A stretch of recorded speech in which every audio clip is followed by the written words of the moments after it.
Warahmatullahi wabarakatuh. Perkenalkan, nama saya Dina Martini dari kelas IF 21F dengan NIM 2141 dan 255 20 11 9. Di sini saya akan mempresentasikan materi tentang sistem penamaan untuk mata kuliah sistem terdistribusi. Di sini ada introduction. Penamaan dalam sistem komputer adalah proses memberikan identitas unik kepada sebuah entitas, baik fisik maupun logis, agar entitas tersebut dapat diidentifikasi, diakses, dan digunakan oleh sistem atau pengguna. Penamaan memungkinkan entitas di dalam suatu jaringan atau sistem untuk dikenali secara unik. Lepas dari lokasinya, nama dapat digunakan untuk mengakses berbagai sumber daya, seperti file, perangkat, pengguna, atau layanan, tanpa perlu mengetahui lokasi fisik entitas tersebut. Sini problem statement, nama merupakan identitas yang dapat membedakan suatu entitas dengan entitas lainnya. Tapi nama juga dapat menunjukkan lokasi suatu entitas. Masalah yang perlu diperhatikan dalam hal penamaan adalah bagaimana sebuah nama dapat menunjuk ke entitas yang diwakilinya. Salah sebuah NIM atau nomor induk mahasiswa atau nama dapat menunjuk ke mahasiswa yang diwakili oleh NIM tersebut, oleh NIM atau nama tersebut. Konsep penamaan. Kita definisikan dulu apa itu entitas, nama, alamat, dan identifier. Entitas itu apa yang diwakili oleh nama, bisa berupa komputer, file, atau proses. Lalu nama adalah identitas unik untuk membedakan entitas. Alamat adalah tempat akses untuk entitas, dan identifier adalah nama yang konsisten dan unik untuk entitas. Di sini contohnya ada sebuah printer di kantor bernama printer lantai 1 yang memiliki alamat IP address 192.168.1.10 dengan serial number SN strip 123456789. Di sini entitasnya adalah printer. Namanya di sini adalah printer lantai 1, alamatnya 192.168.1.10 yaitu IP address-nya, dan identifiernya itu adalah serial number-nya. Si nama bisa berubah, alamat juga bisa berubah, misalnya ketika printer dipindahkan ke jaringan yang berbeda, alamat IP address pun juga bisa berubah. Namun yang berbeda adalah identifier itu tetap unik dan tidak berubah seumur hidup entitas, meskipun nama dan alamatnya berubah. Lalu di sini ada name service. Name service adalah semacam buku telepon dalam dunia komputer, khususnya dalam sistem terdistribusi. Ia bertugas untuk menghubungkan antara nama yang mudah diingat oleh manusia seperti URL, alamat email, dengan alamat fisik yang sebenarnya dari suatu sumber daya seperti alamat IP atau lokasi file di server. Mengapa name service penting? Itu karena yang pertama untuk kemudahan pengguna. Dengan name service, pengguna tidak perlu mengingat alamat IP yang panjang dan rumit. Mereka cukup menggunakan nama yang mudah diingat seperti www.google.com. Lalu yang kedua adalah abstraksi. Name service yang menyembunyikan kompleksitas jaringan dan lokasi fisik dan dari sumber daya. Lalu yang ketiga itu skalabilitas. Name service memungkinkan sistem terdistribusi untuk tumbuh dan berkembang tanpa harus mengubah semua referensi ke sumber daya. Lalu yang terakhir ketersediaan. Name service memastikan bahwa sumber daya dapat diakses secara konsisten, bahkan jika lokasi fisiknya berubah. Di sini ada contoh penerapan name service. Yang pertama ada DNS atau Domain Name System. DNS adalah name service yang paling terkenal. Ia menerjemahkan nama domain seperti www.example.com menjadi alamat IP. Lalu yang kedua ada LDAP atau Lightweight Directory Access Protocol. LDAP digunakan untuk mengakses dan memperbarui informasi dalam direktori yang terdistribusi. Yang terakhir ada NIS, Network Information Service.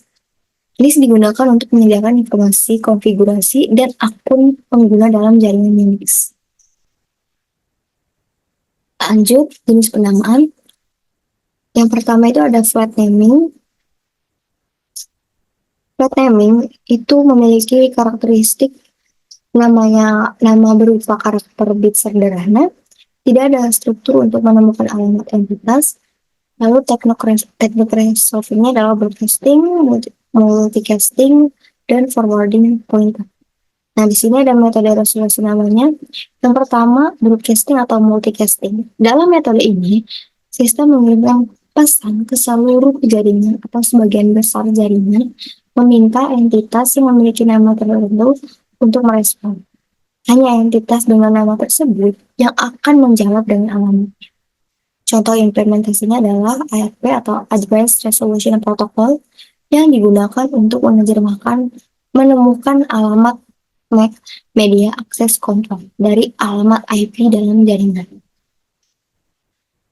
Lalu yang kedua ada forwarding pointer. Nah, dalam pendekatan ini, ketika suatu entitas berpindah lokasi, entitas meninggalkan pointer di lokasi sebelumnya yang menunjukkan alamat barunya. Entitas lain yang ingin menghubunginya harus menelusuri jejak pointer tersebut untuk menemukan alamat baru entitas yang dicari. Yang ketiga ada home-based approach. Setiap entitas memiliki alamat tetap di server rumah atau home server, dan ketika entitas berpindah lokasi, ia mendaftarkan alamat barunya di server rumahnya. Semua komunikasi pertama kali diarahkan ke server rumah, yang kemudian mengarahkan pengirim ke alamat baru entitas tersebut. Yang keempat ada hierarchical search tree. Dalam metode ini, sebuah sistem pencarian menggunakan struktur hierarki untuk melacak entitas. Sistem ini membuat pohon pencarian yang bisa menelusuri domain-domain untuk menemukan alamat entitas yang dicari.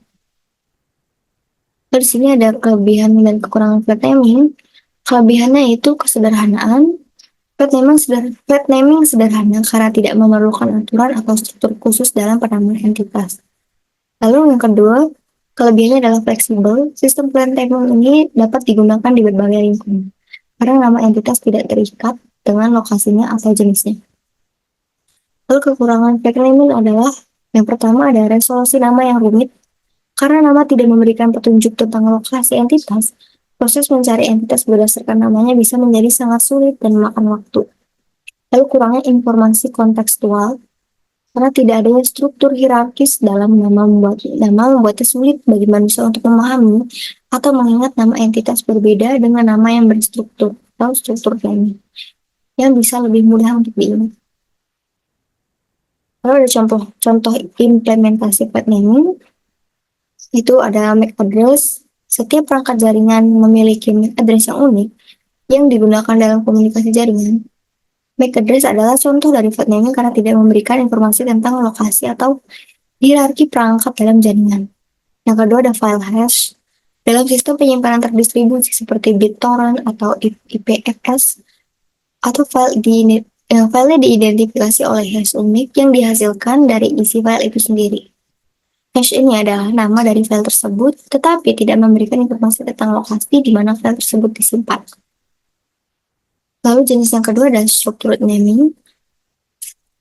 Nah, karakteristik dari struktur naming adalah nama disusun dalam hierarki, lalu mudah diingat oleh manusia seperti pada DNS atau sistem file. Lalu nama juga bisa direpresentasikan dalam bentuk graph atau simpul dan sisi. Nah, metode resolusi nama atau name resolving dalam struktur naming yang pertama adalah top-down resolving. Resolusi nama dalam struktur naming biasanya dimulai dari tingkat paling atas, hierarki, dan menelusuri setiap tingkatan ke bawah hingga mencapai entitas yang diinginkan. Misalnya dalam DNS, pencarian untuk www.google.com dimulai dari server root yang menangani .com, lalu ditusun ke server yang menangani google.com hingga akhirnya mencapai server yang mengetahui alamat www.google.com. Lalu yang kedua ada hierarchical lookup. Sistem struktur naming sering menggunakan lookup hierarkis, di mana setiap simpul dan hierarki menyimpan informasi tentang entitas di bawahnya. Misalnya, direktori utama dalam file system mengetahui subdirektorinya, dan setiap subdirektori mengetahui file atau direktori yang ada di dalamnya. Lalu ada namespace. Nah, namespace ini adalah nama-nama yang biasa diatur menjadi sesuatu yang dikenal sebagai ruang nama atau namespace. Namespace untuk nama yang atau struktur naming dapat direpresentasikan dalam bentuk graph atau sebuah diagram yang terdiri dari simpul, node, dan sisi edge yang menghubungkan dua simpul yang memiliki label atau nama dan arah. Ada dua macam simpul. Ada graf yang merepresentasikan namespace, yaitu yang pertama simpul daun yang merepresentasikan entitas yang memiliki nama dan tidak menjadi induk dari simpul lainnya. Lalu yang kedua ada simpul directory yang memiliki ujung-ujung yang bernama dan menunjuk pada dari simpul daun lainnya. Lalu ada name resolution. Name resolution di sini merupakan istilah untuk proses pencarian atau looking up sebuah nama ketika kita mendapatkan path dari nama tersebut. Proses name resolution ini akan menghasilkan identifier dari sebuah simpul yang dilalui pada proses tersebut. Nah, analogi sederhana dari namespace dan name resolution adalah misalnya di sebuah perpustakaan, namespace itu adalah setiap rak buku adalah sebuah namespace. Buku-buku dengan judul yang sama bisa berada di rak yang berbeda. Lalu name resolution adalah ketika kita mau mencari buku dengan judul tertentu, sang pustakawan akan mencari di katalog yang mirip dengan database name resolution untuk mengetahui di mana rak mana buku tersebut berada. Kelebihan struktur naming itu yang pertama navigasinya mudah karena nama sudah menjelaskan posisi entitas sehingga mudah ditemukan. Lalu organisasinya rapi, sistem menjadi lebih teratur dan mudah dikelola. Lalu yang terakhir adalah resolusi nama yang cepat karena proses pencari entitasnya menjadi lebih efisien. Kekurangannya adalah kurang fleksibel karena sulit mengubah struktur jika ada perubahan. Lalu bisa jadi kompleks karena struktur yang terlalu dalam bisa memperlambat pencarian pada sistem besar. Contohnya, sistem nama domain DNS. Seperti disebutkan sebelumnya, DNS adalah contoh struktur naming yang paling umum digunakan. Nama domain yang diatur dalam bentuk hierarkis seperti .com, .org, atau .edu memungkinkan resolusi yang efisien. Lalu sistem berkas atau file system. Dalam sistem operasi seperti Windows atau Linux, file diorganisir dalam direktori dan subdirektori. Struktur hierarki ini memungkinkan file diakses dengan mudah melalui jalur path yang jelas. Lalu jenis yang ketiga ada attribute based naming. Attribute based naming ini adalah sistem penamaan yang menggunakan atribut-atribut tertentu untuk mengidentifikasi dan mencari entitas dalam sebuah sistem. Berbeda dengan path naming atau structured naming, di mana nama unik atau nama hierarki digunakan untuk mereferensikan entitas. Atribut based naming ini memungkinkan pencarian entitas berdasarkan sifat atau karakteristiknya. Kelebihan atribut based naming. Yang pertama ada fleksibilitas. Pengguna tidak perlu tahu nama unik entitas yang mereka cari, karena mereka cukup memberikan kriteria pencarian berbasis atribut, dan sistem akan mencocokkan entitas yang memenuhi kriteria tersebut. Lalu skalabilitas, sistem ini lebih scalable karena tidak perlu mengelola nama unik untuk setiap entitas. Sebagai gantinya, sistem hanya perlu mengelola atribut yang melekat pada entitas. Yang terakhir, kemudahan pencarian, karena atribut based naming ini memudahkan pengguna yang tidak mengetahui nama secara spesifik entitas yang mereka cari. Mereka bisa mencari entitas dengan atribut seperti tipe, lokasi, atau kriteria lainnya. Lalu kekurangan atribut based naming, yang pertama adalah konsistensi atribut. Untuk atribut yang tidak standar atau tidak konsisten, pencarian bisa menjadi tidak akurat. Misalnya, jika beberapa entitas memiliki atribut yang salah, atau tidak lengkap, pencarian mungkin tidak mengembalikan hasil yang diharapkan.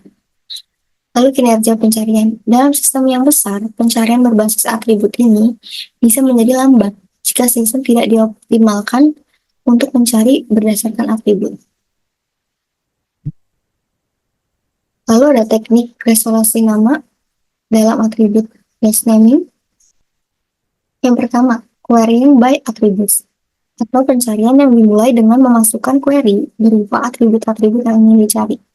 Misalnya, dalam sebuah sistem direktori, pengguna bisa mencari semua karyawan dengan jabatan tertentu di departemen tertentu. Lalu kedua adalah matching attributes. Sistem akan mencocokkan entitas yang memiliki atribut sesuai dengan query yang diberikan. Jika ada beberapa entitas yang sesuai, sistem dapat mengembalikan daftar entitas yang memenuhi kriteria. Lalu yang terakhir adalah multi-criteria search. Dalam beberapa kasus, sistem mendukung pencarian dengan lebih dari satu atribut, memungkinkan pencarian yang lebih spesifik dan terfokus. Contoh penggunaan atribut based learning. Yang pertama LDAP atau Lightweight Directory Access Protocol. LDAP menggunakan atribut based naming untuk menyimpan dan mengelola informasi entitas. Misalnya, pengguna dapat mencari informasi karyawan berdasarkan atribut seperti nama, jabatan, atau lokasi. Lalu search engine, mesin pencari seperti Google, menggunakan pengguna untuk mencari informasi dengan memasukkan kata kunci yang bertindak sebagai atribut. Pencarian ini memungkinkan hasil yang relevan meskipun pengguna tidak tahu nama spesifik dokumen atau halaman web. Lalu yang ketiga ada content management system. Nah, sistem manajemen konten ini sering menggunakan atribut based naming untuk mengkategorikan dokumen dan file. Pengguna dapat mencari file berdasarkan atribut seperti tipe file, tanggal dibuat, atau penulis. Sekian dari saya, mohon maaf bila ada kesalahan. Terima kasih. Wassalamualaikum warahmatullahi wabarakatuh.